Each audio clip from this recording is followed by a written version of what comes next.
The day I became the boss and she knew it. Hey everyone. It is Linda here, so, ow. Ashley, I know in a chance, and me saving you, Alternan after. My daughter-in-law looked me square in the eye and said, "You can't even afford a coffee." Then she had a good chuckle right in front of her coworkers. I did not say a peep. 3 weeks later, she strolled into the cafe and there I was. Her new boss, Inez, standing behind the counter. Guys, please hit that like button and subscribe. And let me know where you are watching from, maybe Calgary, or out in Nova Scotia. Thanks. I was not even planning on heading to the cafe that day. I was just picking up some yarn from the craft shop down the street when I passed the cafe where Ashley works. Well, where she manages. Naomi Irons, OIT. And Despami where COI Cherry. Technically, she has always been mighty proud of that title. Throws it around every time family comes over, manager, like it makes her the CEO of something super important. Anyway, I had this little scarf I would knit it for her, light blue, simple edge, I get cars, nothing fancy, just a small surprise folded neatly in my purse. I had not seen her in a few days and thought maybe I would pop in, say hello, hand it to her during a quiet moment. Nothing big, just being neighborly. I walked in, smiled, and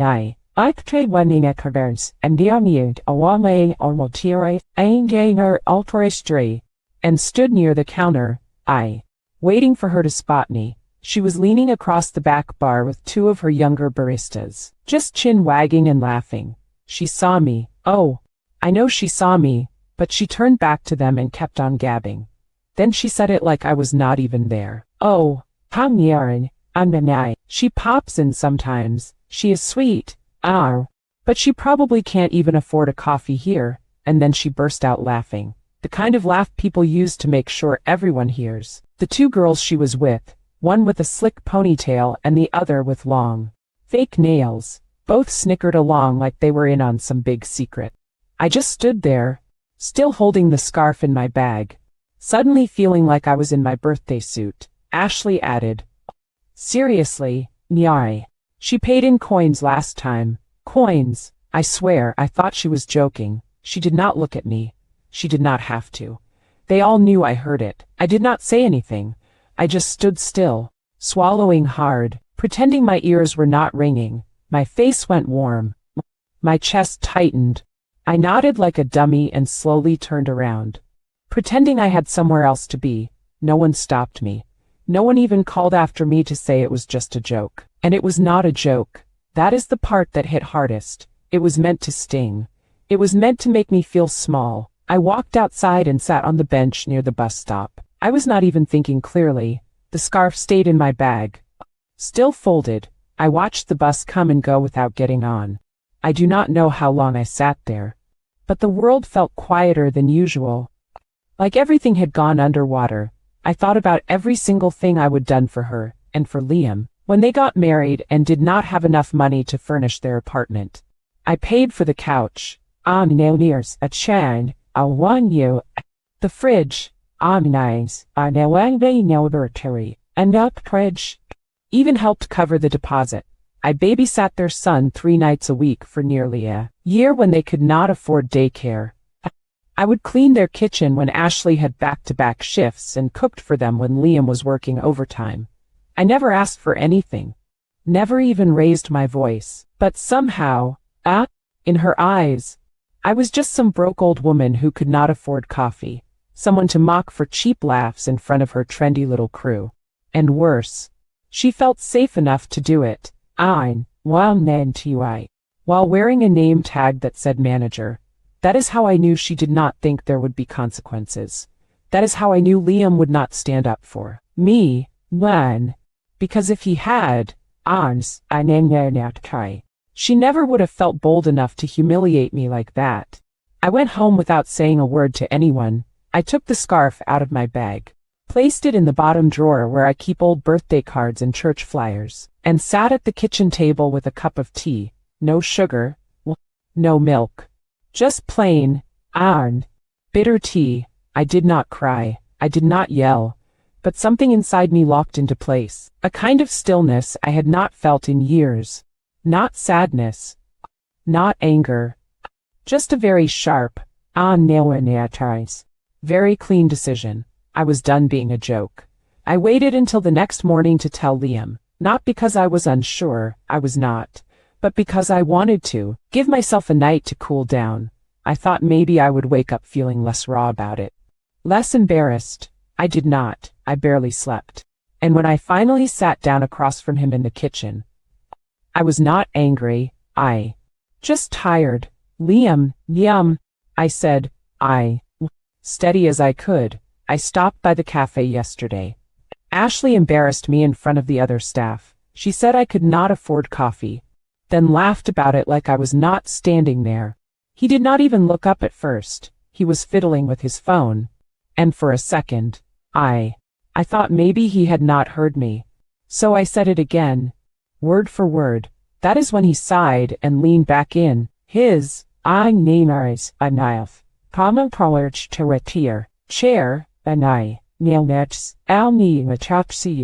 gave me this face like I would drop a bill in his lap. Mom, he said, come on, I am sure she did not mean it like that. I blinked.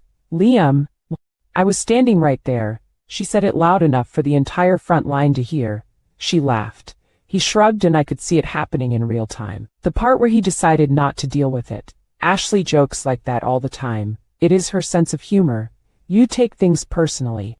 That was when Ashley walked in, coffee in one hand, phone in the other. Not even pretending to look confused. Is something wrong? She asked. Arms, I war now, setting her cup down with a thud that made the silence louder. Liam glanced at her, then me, then her again, like he was deciding which storm to avoid. I did not speak. I wanted to hear her version of it. She did not disappoint. Your mom misunderstood, she said, not looking at me. I did not say she could not afford coffee. I just said she does not usually order anything, and when she visits, the girls were asking if she wanted anything. Ow, that was a lie. Not even a clever one. Liam looked at her, then back at me. I could see he did not believe her entirely, but he also did not want to press it. Maybe it was just awkward timing. He said, let us not make it a thing. That is when I knew he was not going to back me up. Not really. Maybe he was tired. Maybe he did not want to fight with his wife. But the boy I raised, the man I helped build from nothing, I had decided I was the inconvenience in the room. Not the woman who humiliated me. And it was not just this one time. It was the way he looked at Ashley when she talked, like she set the pace for how he was supposed to feel. She wrapped her arm around his and said, your mom takes things too seriously. It is not my fault she is so sensitive. She said that with a straight face, like I had not been the one holding their baby during double shifts or making meals when they had nothing in the fridge. And he let her. He did not say, I'm near, and can't, she asked. That is out of line. He did not say, apologize. He just rubbed his temples and said, can we not do this right now? Cherry, and we not do this right. I sat there for a few seconds before nodding. Sure, I said, we do not have to do this right now. And I got up and walked to the sink, rinsed my mug, and placed it gently in the rack. The whole time, neither of them said a word. I did not expect an apology from Ashley, not really, but I thought Liam would at least acknowledge how small that moment may feel. Instead, he chose the path of least resistance. He chose her. I know he did not mean to hurt me.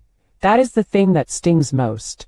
He probably thought he was being neutral, that he was keeping the peace. But when someone you love lets someone else, disrespect you and then tells you to let it go, it is not peace. It is betrayal in slow motion.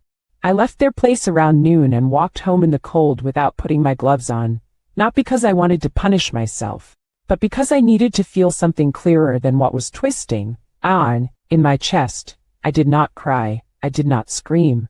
I just walked quiet, focused. Mandarani.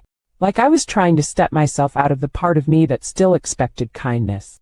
I knew Ashley did not like me. I would see the glances, the passive comments. Aningarn, I ni Elena Matata Shio Aport. Her passive comments.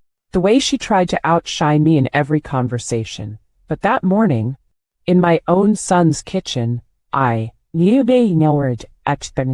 realized she was not just annoyed by me. She was threatened by the fact that Liam still cared about me, and she wanted to erase that bond piece by piece, until I was nothing but background noise in their life. And Liam, he was letting her. That was the real wound. That was the moment I stopped waiting for them to come around. I did not know what I was going to do next. Not exactly. But I knew one thing for sure. If respect was not going to be offered freely anymore, I would have to take it in a way that could not be ignored.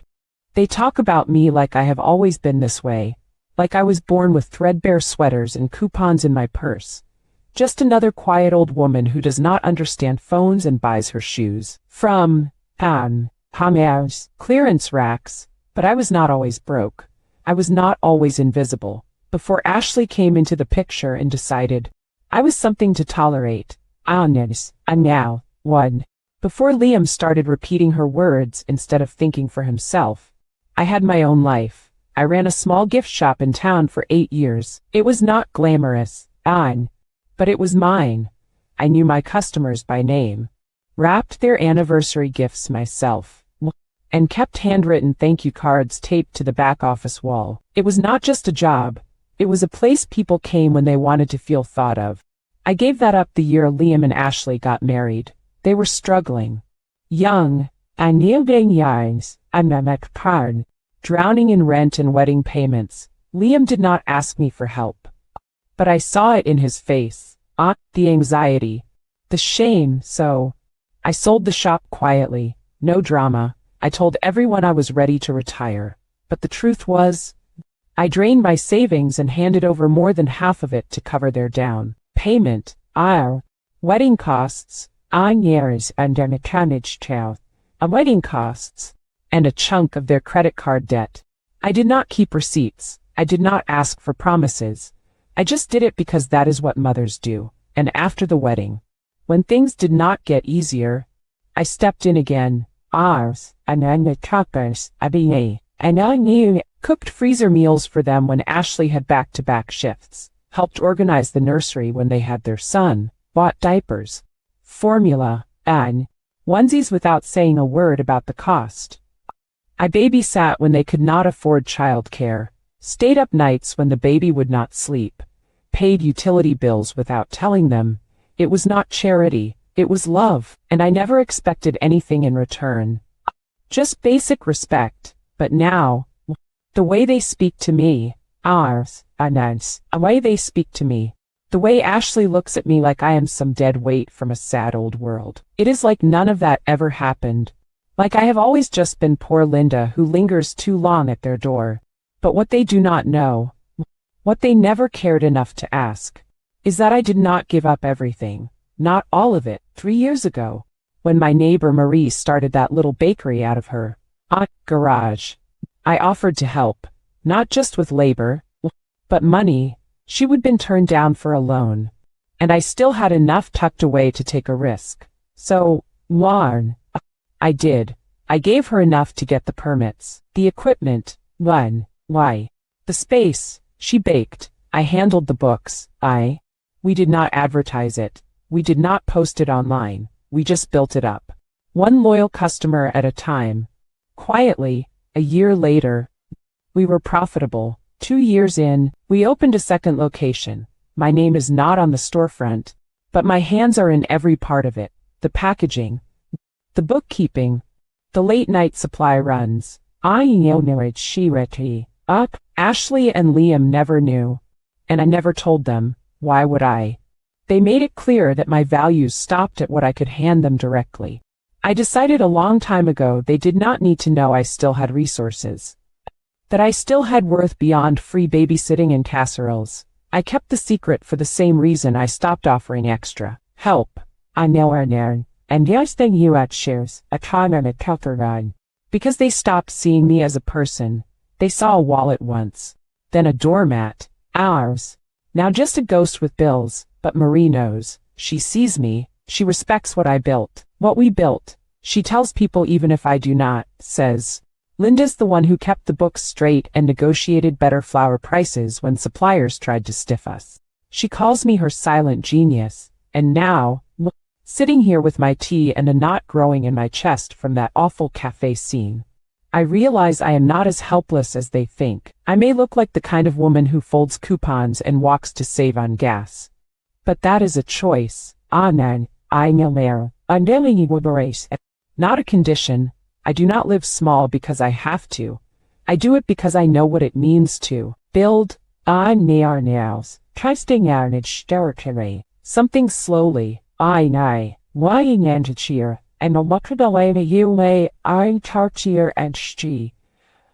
Piece by piece.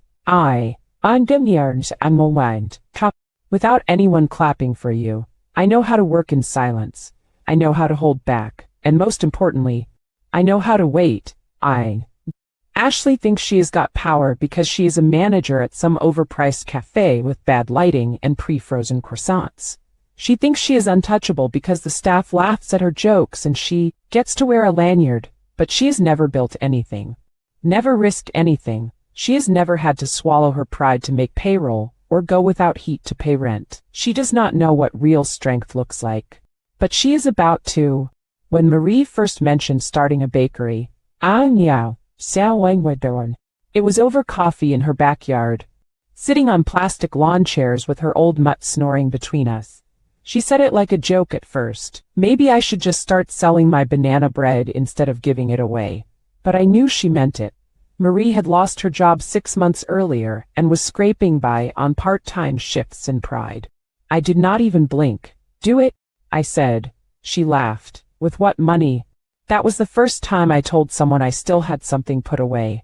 I did not explain the full story, that I would quietly sold a few leftover antiques from my shop, that I would been living frugal on purpose, saving in silence while pretending to be as broke as everyone assumed. I just told her I could help, not alone, not charity, a real partnership. A real partnership. I would invest. She would run the baking.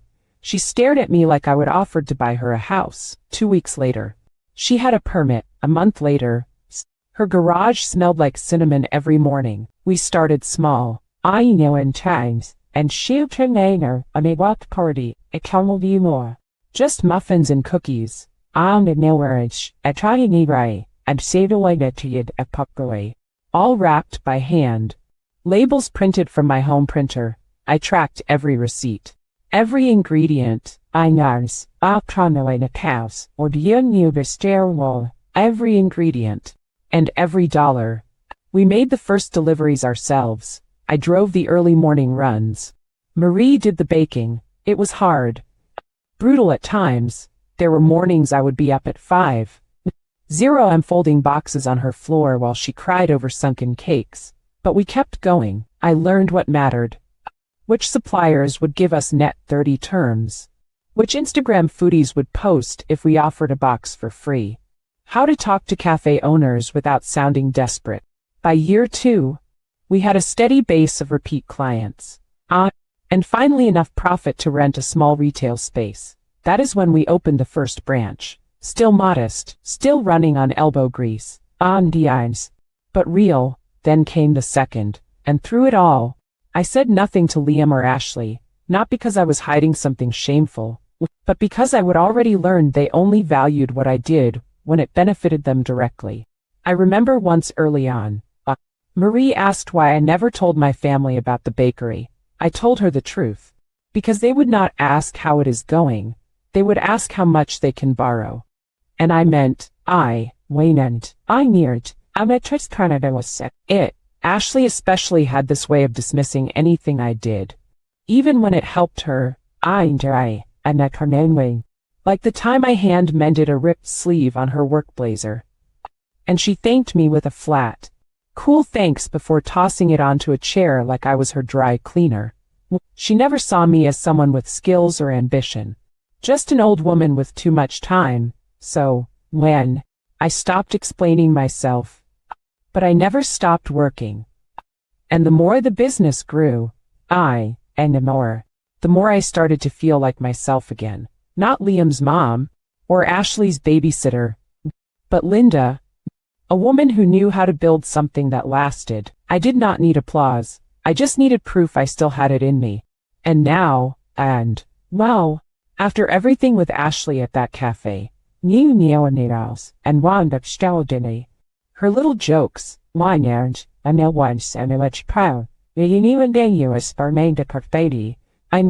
the sideways glances, the way she twisted Liam's view of me with half-truths and soft lies, I realized I was not just sitting on a business, I was sitting on a weapon. A real one. I would play the role they handed me for so long. I almost forgot I had options. But watching Ashley strut around her cafe like she owned the world, belittling me while I held a rolled scarf in my hands, pretending she was better than me because she had a name tag and an espresso machine, that woke something up in me. I did not need revenge. I needed dignity, and sometimes they looked the same. I did not know what I would do with it yet, not fully, but I knew I had one card left to play, one they did not even know I held, and I was getting ready to lay it down. I was not planning to go back in, not after what happened, but a few days passed and the knot in my chest did not go away. I told myself it was not about Ashley anymore, that I just wanted a tea, maybe something warm on a quiet afternoon, but I think part of me needed to see her again, to remind myself that she was not some towering figure who held my worth in her hand. She was just a woman in an apron with a fragile ego and a loud voice. So, I'm letting you make her to be a debt. I walked in, ordered a small tea. The cafe was not busy. Just a few customers hunched over laptops. Ashley did not see me at first. She was behind the counter, giving instructions to a younger barista, a sweet-looking girl who looked maybe 20. I watched Ashley point toward the front, then gesture toward a woman near the register. Probably in her late 70s. Wearing a cardigan too thin for the weather and counting out coins from a small fabric pouch. The girl looked unsure, but Ashley leaned in and said, "Some of them just come here to chat. You will be stuck at the register for 10 minutes if you let them." It was not loud, not like last time, but it was firm, like a policy. Then she added with a little smirk, "They are cute, but it is not a nursing home.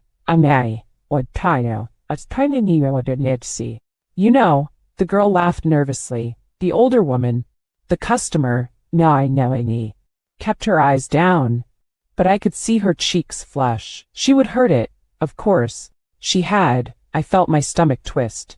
The customer handed over her coins. The girl rang her up. Ashley walked off like she would said nothing. That is when it hit me. She did not just do this to me. This was not personal. This was how she treated anyone who did not fit her version of useful.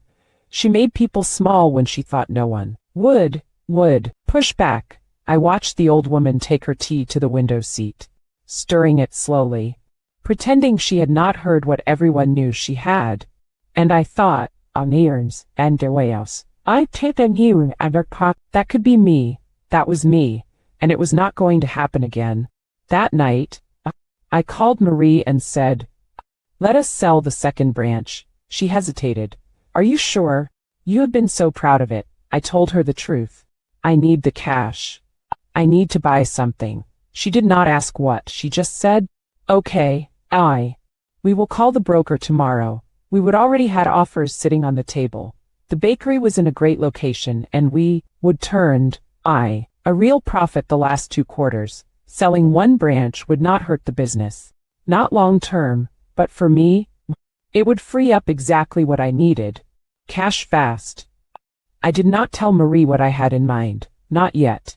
Not because I did not trust her, but because I was still turning it over in my own head. I did not want revenge. I did not want a scene, but I wanted Ashley to know, really know, that I was not the invisible woman she thought I was, that I did not need her approval or her filtered smile, that I was capable of more than she ever imagined. and I wanted her to learn that lesson the same way she had delivered mine.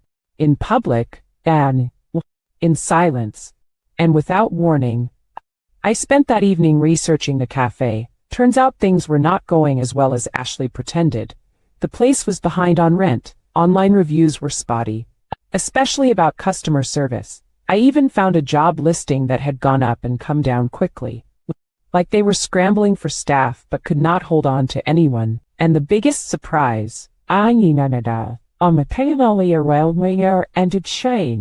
owner was looking to sell quietly, discreetly. The listing was not even public, but I knew how to find things, and I knew who to call.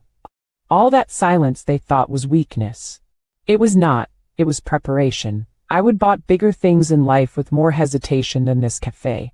Furniture, my car, nice, and a candy. Even my old shop. But this came together like the universe had been waiting for me to finally open my eyes. I called the contact listed in the discreet ad that night.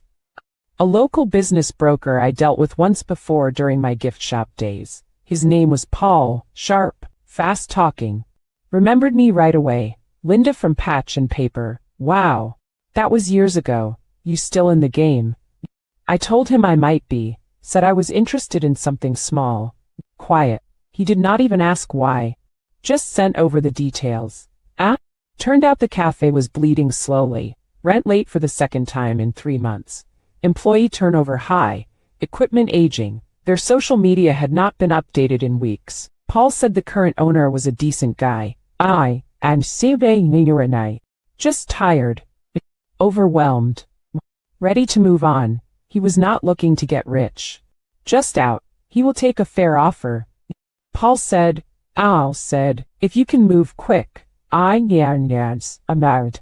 could. Marie and I had just signed papers to sell the second bakery branch. My cut would clear in 3 days. I asked Paul to hold the deal until Friday. He said if I wired a deposit, he would make it happen. I sent it that night, $5,000. Quietly, no fanfare. The funny thing was, I did not feel giddy. I did not feel powerful. I felt calm. Like I would just finished washing dishes after a long dinner. Like I was finally taking care of something that had been sitting too long. On Friday, I met the owner, Mike, mid-40s. Looked like he had not slept in a month. His handshake was tired. His face soft. When he realized who I was, Ashley's mother-in-law, he looked surprised, maybe even a little nervous. You are serious? He asked. I nodded. I am. We talked for an hour. I asked about suppliers. About the espresso machine. About payroll. He handed over printouts without fuss. Look, I am not trying to play games. He said, the place used to be fun, now it is just headaches. You want it? It is yours. I will even throw in my customer list and the rest of the inventory. It was not the cafe itself I wanted. Not really, it was the position, the ownership. The ability to walk in and say, I am not asking anymore. I signed the papers that same afternoon. The money cleared. I got the keys. We scheduled the transfer for Monday morning. The moment the ink dried, I walked out with the keys in my hand and a paper folder tucked under my coat. I did not tell Liam. I did not tell Ashley. I did not tell anyone but Marie. When she asked how I felt, I told her the truth. Exactly like I should have felt 20 years ago. She smiled, nodded, and said, don't forget to wear something sharp. The big reveal. That weekend, I did not celebrate. I cleaned. I reorganized my paperwork. I picked up a pair of flat black shoes I would been eyeing for months but never let myself buy. Practical. On no way. Clean. The kind of shoes a boss wears. I did not practice what I would say. I did not need to. This was not about words. Ashley had made her statement weeks ago with her jokes, her smirks, her casual cruelty. Now it was my turn to make mine. Not loud. Not messy. Just final. She would walk in Monday thinking the day was hers. Then she would see me. And that would be enough. Arms, ein toes, pangbangers, ye. Monday morning came with no drama. I got up early. Took my time getting ready. Nothing flashy. Just a clean navy cardigan. Pressed pants. Meow. And those new black shoes. I tied my hair back and made myself a simple breakfast like it was any other day. It was not. I arrived at the cafe 15 minutes before opening. Mike was there to hand off the final documents and walk me through the key systems. He looked relieved more than anything. Like he was happy to never see another scheduling spreadsheet again.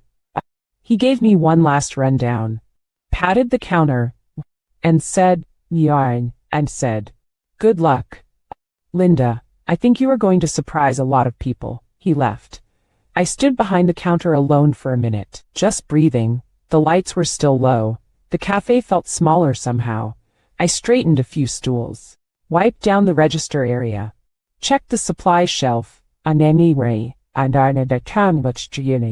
then the staff started showing up one by one, half asleep and half scrolling through their phones. They noticed me, nodded politely, probably assumed I was some corporate consultant or the new shift lead. None of them knew yet. I kept it simple, gave them their station assignments, and said we would be reviewing some changes later that week. They all moved on.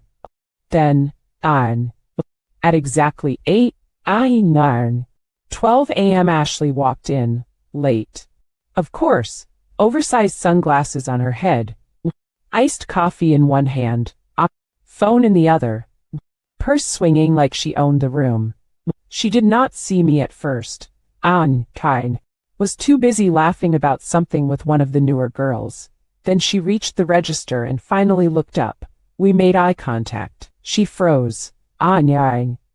The kind of freeze where your whole body shifts, but your face does not catch up. What are you doing here? She asked, trying to sound casual, but her voice cracked at the edges. I did not smile. Didn't Mike tell you?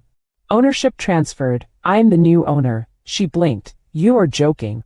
I shook my head once. I am not. She turned to one of the baristas like she needed backup. No one said anything, just kept restocking or setting up drinks. Then Mike's voice rang out from behind her. He would forgotten his phone and walked back in just in time.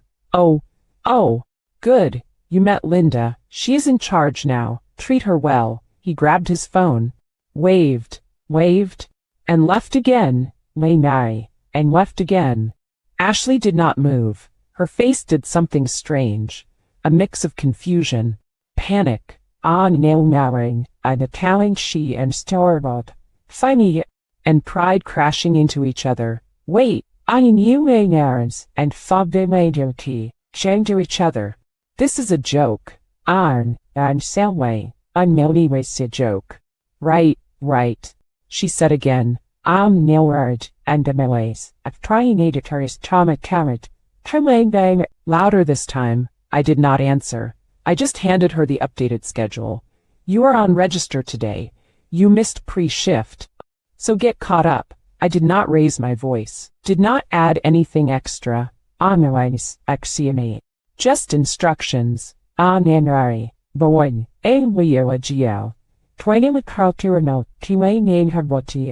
clean and sharp. She looked at the schedule.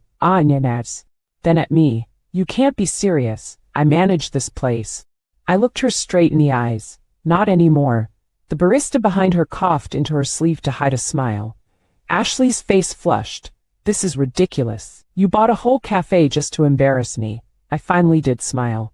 Just a little. I bought it because it needed better management. You just happened to still work here. She opened her mouth again, but nothing came out. She looked around like someone was going to jump in, take her side. Arms, and she, and Stera. Tell me to back off. But no one did. Not one person moved. I turned my back and walked into the office to finish the vendor logs. I heard her mutter something under her breath. Couldn't make it out, didn't need to.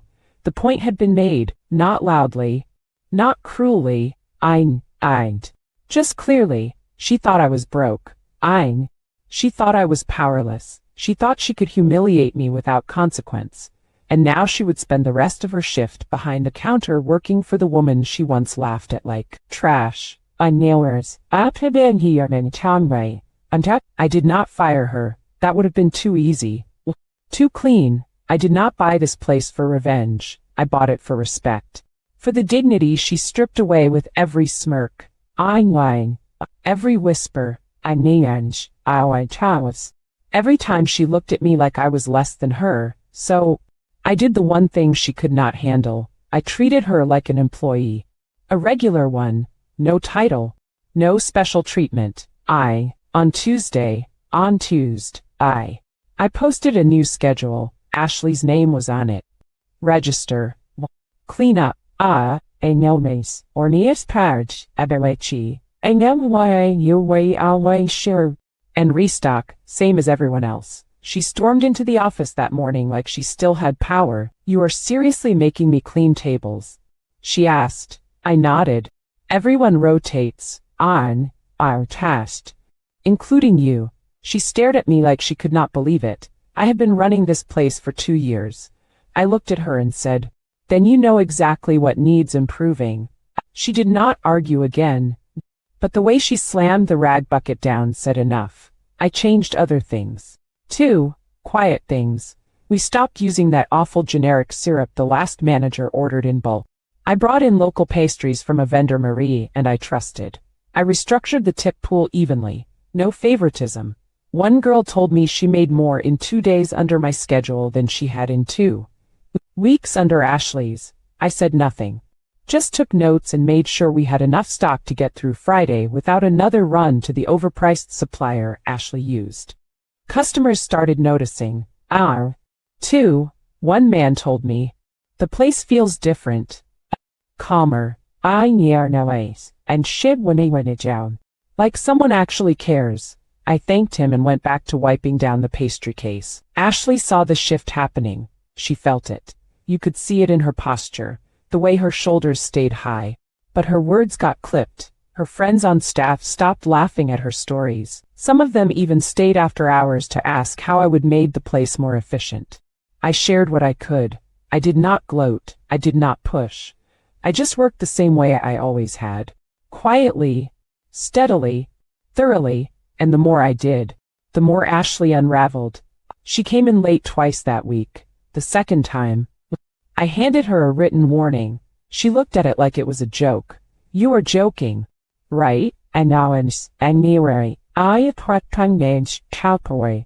shook my head. No one's above the rules. Not even you. She folded the paper and shoved it into her purse like it was infected. That afternoon, she barely spoke. That was fine by me. I was not there to punish her. I was there to run a business. I would inherited her mess, the disorganized ordering system, the poor inventory controls, the chaotic training setup, and now I was cleaning it up. Staff turnover dropped in just days. Customers returned. A couple even tipped directly into the jar with my name on it. Wireless pioneers and a part of my store, saying, Muting yars and the combinage tapadine, even in one you and mortuary. Glad you are in charge now. Ashley heard that one. I saw her flinch, but she did not say a word. I caught her one evening staring at the schedule board long after everyone else had clocked out. Her name was there, slotted between shifts with the new part-timer she used to ignore. I stood behind her for a second, waiting to see if she would turn. She did not, just stood there. I know narns, and no I try. Jaw tight, fingers twitching near her side. I said nothing, just walked past, turned off the front lights, and locked the door behind me. That was the new balance. She worked, I led, and the world did not end. It just got quieter, better, fairer. Ashley was still in the room, still wearing the apron, still showing up, but the shine was gone, the edge dulled. She thought she was untouchable. Now she was replaceable, and everyone knew it. Especially her. I'm in Milan, a Sadie. I saw it coming days before it happened. The way Ashley moved slower behind the counter. The tight smile that never touched her eyes. How she gripped the edge of the sink after every shift like it. Owed her something, she thought I did not notice, but I notice everything now. It was a Friday morning. The rush just starting. The line curving toward the door. She was on bar that day. Her least favorite role. And already flustered by a complicated order from a group of college kids. She spilled steamed milk across the counter, then knocked over a cup of ice trying to clean it up. I offered to switch her out. Told her to take a breath. She snapped. On. I do not need your help. I stepped back. Nodded. Nainers. I best concentrate. Let her spiral. 10 minutes later.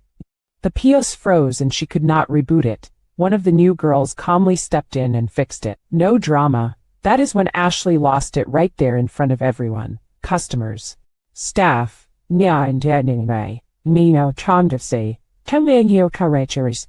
A woman filming a coffee vlog near the window. She threw the rag down. Slammed the steam wand. And turned to me. You bought this place just to humiliate me.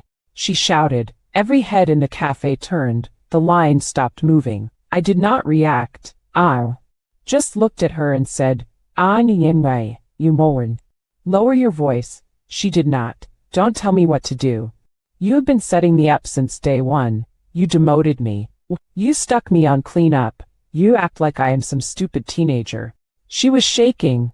Her voice cracked. Her eyes were glassy. Full of this wild, misplaced rage. I could see it. This was not just about the cafe. This was about losing control. Losing status. And capability. Losing the version of herself she thought was secure. You hate me, she hissed. You always have. One of the customers whispered to her friend. Is this real? Another was recording. Phone held just low enough to pretend it was casual. Ashley saw it. That is when her face changed. Panic hitting her full force. She backed away from the counter like she would suddenly woken up in the wrong dream. She mumbled something about needing a break and disappeared. Into the back room. No one followed. I did not call after her. I just stepped behind the register and finished the next 3 orders myself. We kept moving. That is what a good shop does. It runs even when someone falls apart. 1. The customer with the phone posted the video later that day. I did not see it at first. But Marie texted me a link with 3 words. It finally happened. The clip was short, 20 seconds. Titled, Einen, Arns, Ein Sayes, When your boss is your mother-in-law and your meltdown goes viral, by the end of the night. It had 400,000 views. People in the comments called Ashley entitled, spoiled, and wedge just said, I'm adult, and immature. One person even said, odd. She is lucky to still have a job. I did not reply. I did not share it. I did not even speak to her that night. She stayed in the back room till her shift ended. Then slipped out without saying a word. I checked the cleaning list after she left. She had not finished her section. I did not mention it. I just did it myself. Humming softly while I wiped down the tables. Let her silence be the apology. Let the internet say what I never had to. The next morning, she showed up on time. Eyes swollen. Voice quiet. And names. Posture different. She did not look at me. Just clocked in and started her shift. And I let her. No punishment. No speech. Just the shift she was assigned and a name tag that now felt heavier than it used to. That was her consequence. Not a firing. Not a blowout. And just the knowledge that the person she once mocked now had the power to end her and chose not to. That kind of restraint leaves a deeper scar than revenge ever could. My son called me the next evening. Not Ashley. Liam. His voice was low. Like he was trying to measure each word before it landed. Mom. He started. Yars, Anyanamapti, and Shibing Huachtoa, Alpirang and then paused. Why did not you ever tell us you had money? I almost laughed. Not because it was funny, but because of the timing. How it took a meltdown and a viral video for him to realize his wife had no idea who I was. Oz, Kainarn, Enarn. Because you never asked, Enarn. I said, silence on the line. I could hear him breathing, waiting for me to say more. Ard, and Shio Tani. But I did not. I let him sit with it. He finally said, Ashley's not doing great. She has not really eaten. She is embarrassed. I nodded even though he could not see it. That is between her and her mirror. I said, not me. He did not argue. Maybe for the first time in years. He actually heard me. I did not need his guilt. I did not want it. I just wanted peace. And now I had it. The cafe ran smoother with me in charge. The staff respected me. The customers smiled when I walked in. The place had order now. Quiet. Ein, and Neo Sefshard, a Charnwar. Steady, nuns, ein. Real. Ashley still worked there. But everything about her was smaller now. Her tone. Her stride. The way she stood at the espresso machine like she was constantly thinking before she spoke. She did not quit, and I did not fire her. That was part of it, and now. Every morning she walked past me during opening. Tied her apron, and took her spot without protest. I gave her shifts that suited her strengths. Morning service, station rotation,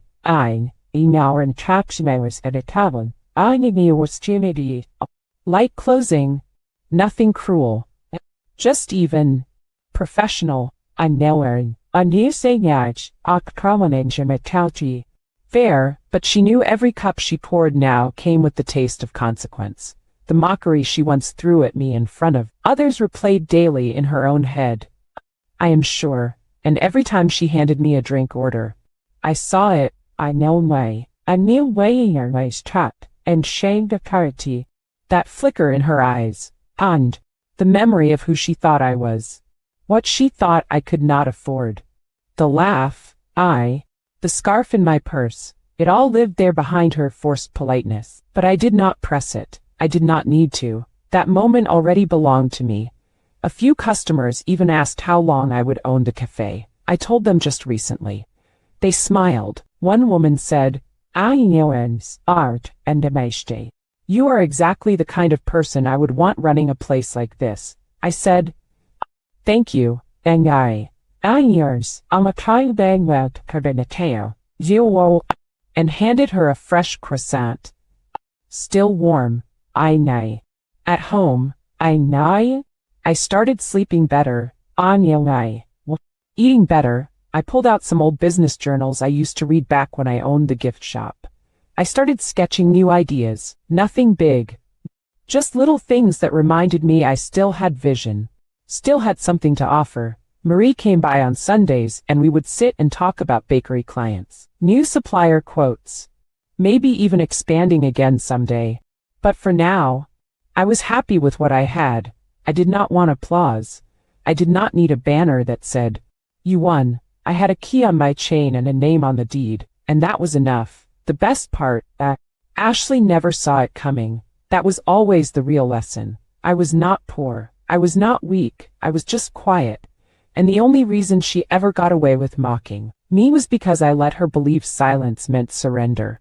It did not. It meant strategy. And now, every single shift, she clocks in at a cafe owned by the woman she once thought was beneath her. That is not revenge. That is justice. That is it for today. Folks, what would you have done in her place? Drop your thoughts in the comments. I love reading what you all think. And hey, if this story hit you, check out these videos too. You won't want to miss them.